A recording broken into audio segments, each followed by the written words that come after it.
Hello everyone, कैसे हो आप सब। आई होप आप सब बिल्कुल अच्छे होंगे। तो गाइस, आज हम द हिंदू का एक इम्पॉर्टेंट आर्टिकल कवर करेंगे। हम इसको ट्रांसलेट करेंगे और सिंपल आसान शब्दों में समझने की कोशिश करेंगे। तो बने रहना पूरी वीडियो में। और अगर आप मेरे चैनल पर नए आए हो तो please subscribe my channel. Video पसंद आए तो लाइक ज़रूर करना। तो चलिए शुरू करते हैं हेडलाइन के साथ। How does the world bank classify. World bank, विश्व बैंक वर्गीकृत कैसे करता है। क्वेश्चन सेंटेंस में डू डज का इस्तेमाल करते हैं जब प्रेजेंट इंडेफिनिट की बात हो, ताहती है। ये डज का यूज करते हैं सिंगुलर सब्जेक्ट के लिए। तो यहाँ पे वर्ल्ड बैंक जो है वो एक ही बैंक है, बहुत सारे बैंक्स नहीं है, तो इसीलिए डज का यूज हुआ है। क्लासिफाई मतलब होता है वर्गीकरण, मतलब अलग अलग करना, कैटेगराइज करना। तो वर्ल्ड बैंक क्लासिफाई वर्गीकरण कैसे करता है कंट्रीज की, देशों की, बाय इनकम, आय के आधार पर। कि विश्व बैंक आय के आधार पर देशों का वर्गीकरण कैसे करता है। अब सब हेडलाइन समझते हैं। दी वर्ल्ड बैंक्स एपोस्ट्रॉफी, अब तक आप लोगों को रट गया होगा कि इसका मतलब होता है काके की। वर्ल्ड बैंक का इनकम ग्रुप, आय समूहों, are widely used in global data. विश्व बैंक के आय समूहों का वैश्विक आंकड़ों में व्यापक रूप से उपयोग किया जाता है। मतलब वर्ल्ड बैंक के डेटा जो होते हैं काफ़ी ज़्यादा इम्पोर्टेंट होते हैं किसी भी चीज़ को लेकर के, तो और उन डेटा का काफ़ी यूज़ किया जाता है by countries. This article explains, यह लेख बताता है how they are defined and updated, कि इन्हें कैसे परिभाषित और नवीन नया किया जाता है। अपडेट मतलब अद्यतन, शुद्ध हिंदी हो गया, और उसका अगर आप बोलचाल की भाषा में यूज करें तो अपडेट का मतलब होता है नया बनाना, नवीनतम बनाना। तो किस तरह से वर्ल्ड बैंक जो है वो कंट्रीज के इनकम को परिभाषित करती है और उनको अपडेट करती है, उनको नया करती है साल दर साल। तो चलिए आते हैं आर्टिकल पर। When people talk about, जब लोग बात करते हैं, about मतलब के बारे में, countries as rich और poor, देशों को अमीर या गरीब कहते हैं। they can mean, तो उनका अर्थ, उनका मतलब हो सकता है many different things, कई अलग अलग चीज़ों को लेकर। कहने का मतलब है कि जब लोग देशों को अमीर या गरीब कहते हैं तो उनके कई अलग अलग मतलब अर्थ हो सकते हैं। But for researchers and policy makers, लेकिन शोधकर्ताओं के लिए और पॉलिसी मेकर्स मतलब नीति निर्माताओं, जो लोग नीति बनाते हैं, पॉलिसीज बनाते हैं, तो उनके लिए it helps to have a way, ये मदद करता है एक तरीका, एक रास्ते होने का, to compare countries by income. Compare मतलब तुलना करना देशों को इनकम के आधार पर, यूजिंग क्लियर क्राइटेरिया, स्पष्ट मानदंडों का उपयोग करके शोधकर्ताओं और नीति निर्माताओं को आय के आधार पर देशों की तुलना करने का एक तरीका होने में मददगार करता है। क्या? वर्ल्ड बैंक के reports. One widely used approach, एक व्यापक रूप से इस्तेमाल किया जाने वाला तरीका, अप्रोच मतलब तरीका, क्या है? Is the world banks income classification system, विश्व बैंक के आय वर्गीकरण प्रणाली। विच प्लेसेस कंट्रीज इनटू 4 ग्रुप्स, जो प्लेसेस मतलब स्थान देता है देशों को 4 ग्रुप में, 4 समूहों में। अब कौन से हैं वो समूह?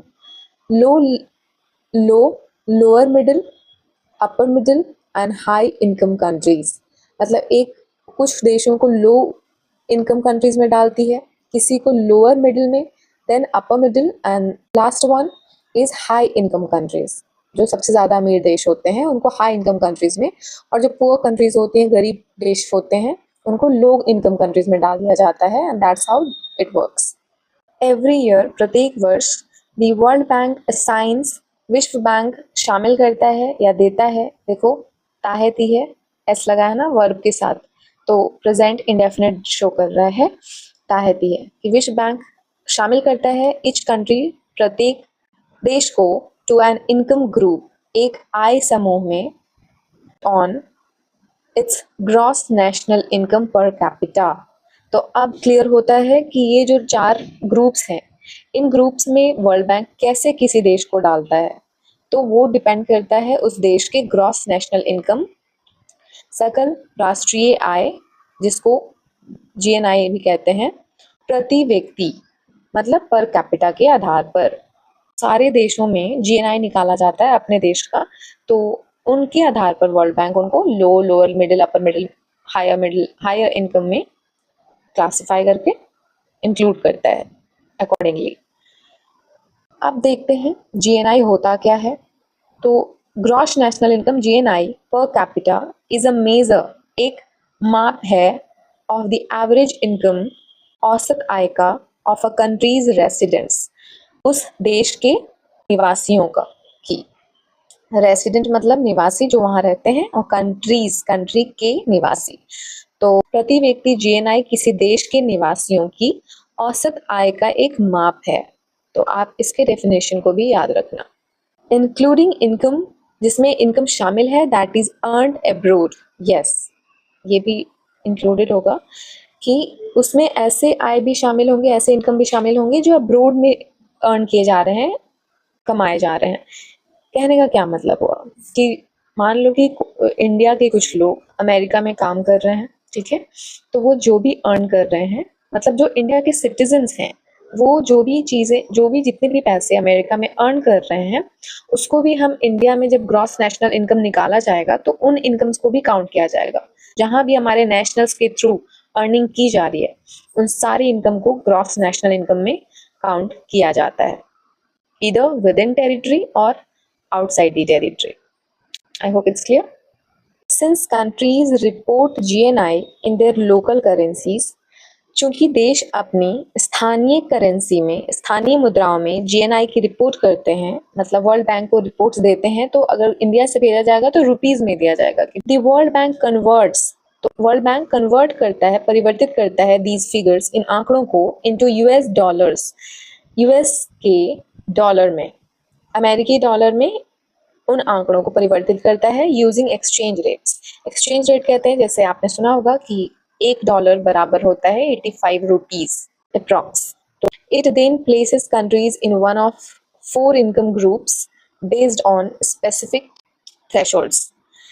उसके बाद जब इसमें कन्वर्ट कर दिया, फिर प्लेस करता है, स्थान देता है उन देशों को इन चारों ग्रुप्स में से किसी एक में, विशिष्ट सीमाओं के आधार पर।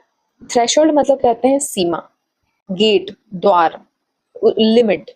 तो उस विशिष्ट सीमाओं के आधार पर देशों को 4 आय समूहों में एक में रखता है। Maps 1 and 2 show how countries were classified by income in 2014 and 2024. Map 1 और 2 शो मतलब दिखाता है, हाउ कंट्रीज, अब यहाँ देखो शो के साथ एस नहीं लगा है, जबकि ये प्रेजेंट इंडेफिनिट सेंटेंस है, तो एस क्यों नहीं लगा? क्योंकि यहाँ पे मैप 1 and 2 दो मैप्स की बात की जा रही है, प्लूरल सब्जेक्ट है, तो प्लूरल सब्जेक्ट के साथ वर्ब भी प्लूरल होगा और इसमें एस या एस नहीं लगेगा। मैप 1 और 2 दिखाता है कि 2014 और 2024 में देशों को आय के आधार पर कैसे वर्गीकृत किया गया था।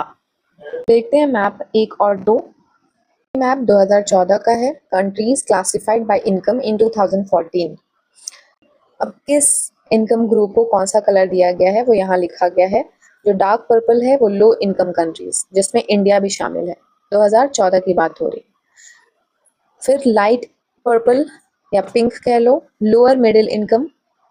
Then it comes light green for upper middle income countries, जिसमें नदर्न कंट्रीज शामिल हैं। हाई इनकम कंट्रीज जो इस तरफ आपको नजर आ रहा है, अमेरिका एंड डेनमार्क और ऐसे कंट्रीज शामिल हैं। अब देखते हैं 2024 का मैप। आप क्लियरली देख सकते हो कि इंडिया ने इम्प्रूव किया है अपनी performance in terms of income. जैसे यहाँ पे 2014 में हमने देखा था कि लो इनकम कंट्रीज में हमारा देश आता था, वहीं अब 2024 में we come under lower middle income. ठीक है, लोअर मिडिल इनकम। स्क्रीनशॉट लेना है so you can take it, इसका भी ले लो। The income thresholds that separate groups were first set in the late 1980s। आय सीमाएं, अलग अलग समूहों के लिए आय सीमाएं वर फर्स्ट सेट, पहली बार कब लाया गया था या कब निर्धारित की गई थी, तो इन द लेट 1980s, 1980 के दशक में के अंत में। लेट मतलब उनके अंत में, जैसे 85 टू 90 के बीच में। When this classification system was introduced, जब इस वर्गीकरण प्रणाली की शुरुआत हुई थी। At that time, उस समय, these were aligned with the World Bank's policies, उस समय ये विश्व बैंक की नीतियों के अनुरूप थी। For lending money to countries, lend मतलब उधार देना, तो पैसों को, देशों को ऋण देने की नीतियों के अनुरूप थी।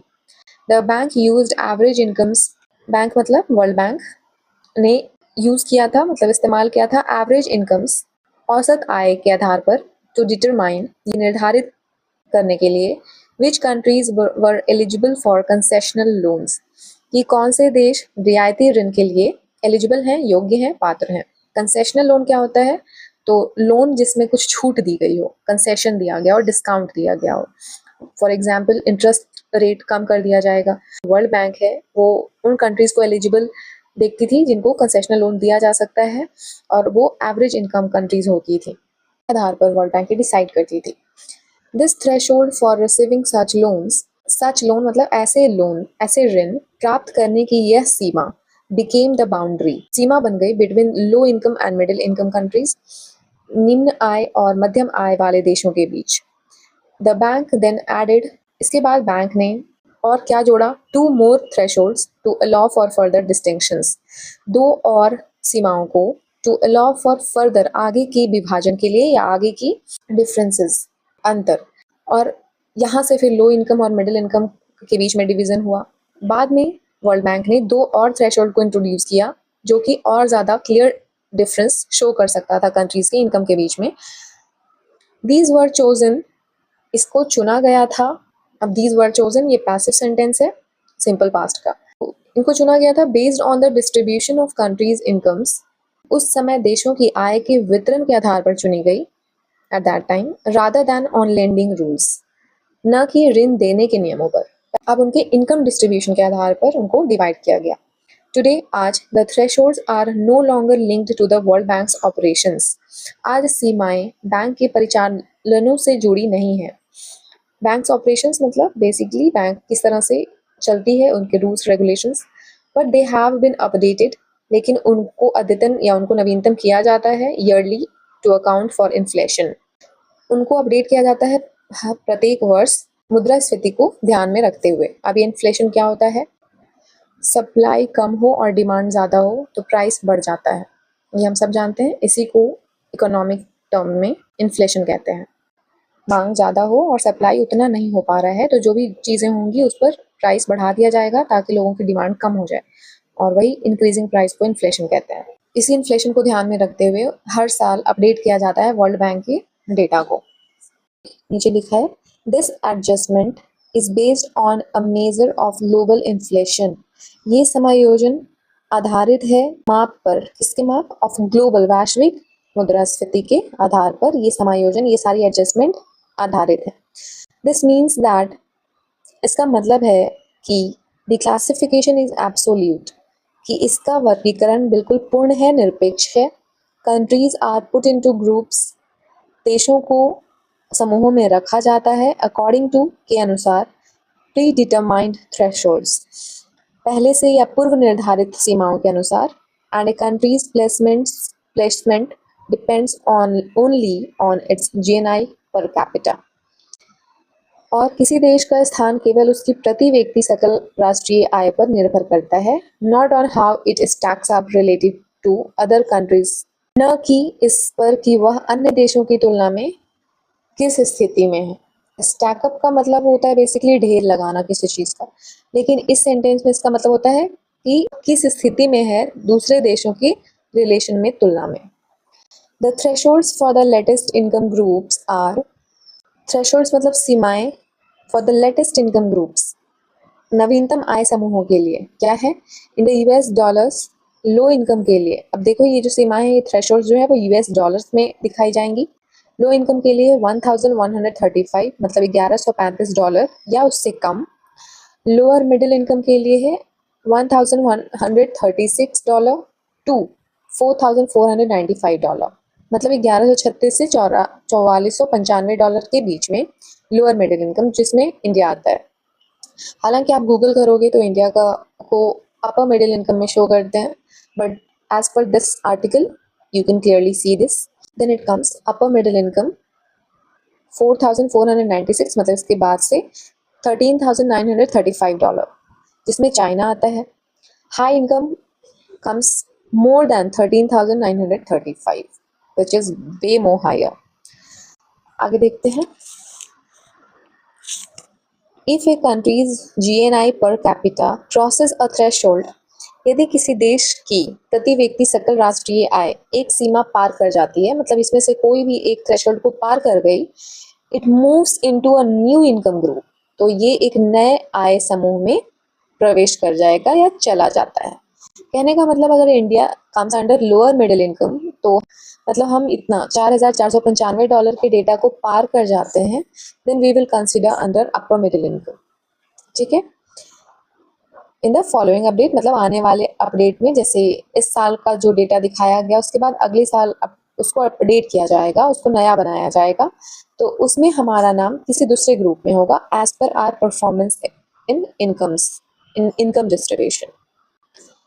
Because GNI per capita changes over time, क्योंकि प्रति व्यक्ति सकल राष्ट्रीय आय GNI समय के साथ बदलती रहती है।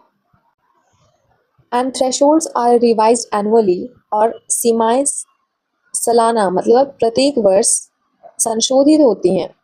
Countries can move between income groups over time, इसलिए देश समय के साथ आय समूहों के बीच स्थानांतरित हो सकते हैं। किसी का ऐसा भी हो सकता है कि परफॉर्मेंस और ख़राब हो गया तो वो मिडिल इनकम से लोअर इनकम में जा सकता है, या किसी को अच्छे परफॉर्मेंस की वजह से अपर मिडिल से हायर में भी मूव किया जा सकता है as per the performance.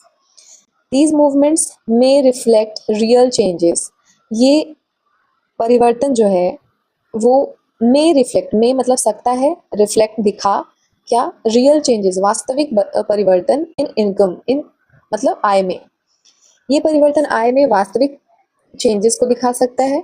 Shifts in exchange rates, और विनिमय दरों में भी बदलाव दिखा सकता है, और अपडेट्स टू पॉपुलेशन डेटा, और जनसंख्या आंकड़ों में भी अपडेट को दर्शा सकता है। इन द लॉन्ग रन, लंबे समय में, most countries have moved up, ज़्यादातर देश ऊपर चढ़े हैं, the income ladder as their economies have grown, जैसे जैसे उनकी अर्थव्यवस्था, ग्रो मतलब बढ़ना, और ग्रोन मतलब वर्ब का थर्ड फॉर्म, ग्रो का थर्ड फॉर्म है, ये हैव के साथ आया है, प्रेजेंट परफेक्ट टेंस, तो बढ़ने के साथ उन्हें उस लैडर में, लैडर मतलब सीढ़ी, उस सीढ़ी में ऊपर का स्थान मिलता चला गया। हाउएवर, हालांकि, countries can also move down, हालांकि देश नीचे भी जा सकते हैं, एंड सम हैव, और कुछ देशों ने ऐसा किया भी है। पर्टिकुलरली, खासकर in periods of war and economic crisis, खासकर युद्ध और आर्थिक संकट के दौर में, तो जैसे कोविड-19 के टाइम पे काफ़ी देशों की परफॉर्मेंस नीचे चली गई थी, या फिर वार आ गया, कोई इकोनॉमिक क्राइसिस आ गई, तो उस टाइम पे कंट्रीज़ की परफॉर्मेंस डाउन जा सकती हैं, और इस वजह से इनकम ग्रुप्स भी उनके चेंज हो सकते हैं in world bank report. 2 examples are Syria and Yemen. यहाँ 2 एग्जाम्पल्स, 2 उदाहरण भी हैं ऐसे कंट्रीज जो कि जिनका परफॉर्मेंस बिलो हो गया था, डाउन हो गया था, वो है सीरिया और Yemen, which went from low middle income to low income in 2017। इसके 2 उदाहरण सीरिया और यमन हैं, जो 2017 में निम्न मध्यम आय से निम्न आय वर्ग में आ गए। which went मतलब आ गए, simple past. When we hear that, जब हम सुनते हैं कि there are 4 income groups, 4 आय वर्ग हैं, we might imagine, हम सोच सकते हैं कि the world's population is evenly divided across them, कि विश्व की जनसंख्या is evenly मतलब बराबर तौर पर डिवाइड है, बराबर बराबर बंटी हुई है आपस में। जब हम सुनते हैं कि वर्ल्ड बैंक के अकॉर्डिंग 4 ग्रुप्स बनाए गए हैं इनकम डिस्ट्रीब्यूशन के लिए। तो हमारे दिमाग में ऐसा आ सकता है, हम सोच सकते हैं कि इन चारों में 25% जो है वो सारे कंट्रीज को इंक्लूड किया गया होगा, बिल्कुल बराबर तौर पर, बराबर with around 25% of people living in each, और लगभग 25% लोग हर वर्ग में रहते हैं। But this isn't the case, लेकिन ऐसा नहीं है। अगेन, फिर से, these groups are defined based on absolute thresholds. इन समूहों को निरपेक्ष सीमाओं के आधार पर परिभाषित किया जाता है, पूर्ण सीमाओं के आधार पर, नॉट रिलेटिव कट ऑफ्स, न कि सापेक्ष cut off that change based on other countries progress, जो दूसरे देशों की प्रगति के आधार पर बदलते रहते हैं। इन 2004 में 37% ऑफ द पॉपुलेशन, जनसंख्या की आबादी के 37% lived in low income countries, निम्न आय वाले देशों में रहती थी। टुडे, आज मतलब आज के दिन, at present, that share has fallen to less than 10%। यह हिस्सा गिर चुका है, हैज फॉलन टू, तक, कहाँ, लेस देन 10%, 10% से भी कम रह गया है। इन द सेम पीरियड, इसी अवधि में, the share of upper middle income countries, उच्च मध्यम आय वाले देशों का हिस्सा, इंक्रीज्ड, बढ़ चुका है, फ्रॉम लेस देन 10% टू 35%, 10% से भी कम से बढ़कर 35% हो चुका है। You can see this change in chart 3, 4 and 5। आप इस बदलाव को चार्ट 3, 4, 5 में देख सकते हैं, जो कि मैं अभी आपको दिखाती हूँ। 2004 का चार्ट है ये। इसमें आप देख सकते हो कि अराउंड 30% जो पॉपुलेशन है वो लो इनकम में आता है, मोर देन 30% एक्चुअली, 37.4%। अंदर अपर मिडिल इनकम 8.9% और हायर इनकम में 15.3% लोग आते थे। वहीं 2014 के मैप में लो इनकम घटकर बिल्कुल नीचे आ चुका है, 8.5%, lower middle income 40%, upper middle 32.4 and high middle 18.9. And then it comes the map of 2024, lower middle 7.6, lower middle income 38.2, upper middle 34.7 and high income 17.4%. तो इस तरह से हमारा ये आर्टिकल कंप्लीट होता है। आई होप चीज़ें आपको समझ में आई होंगी। अगर आपको ये वीडियो पसंद आता है देन प्लीज़ लाइक इट। आज के लिए इतना ही, फिर मिलेंगे अच्छे से आर्टिकल के साथ। Till then keep learning and keep watching. Thank you.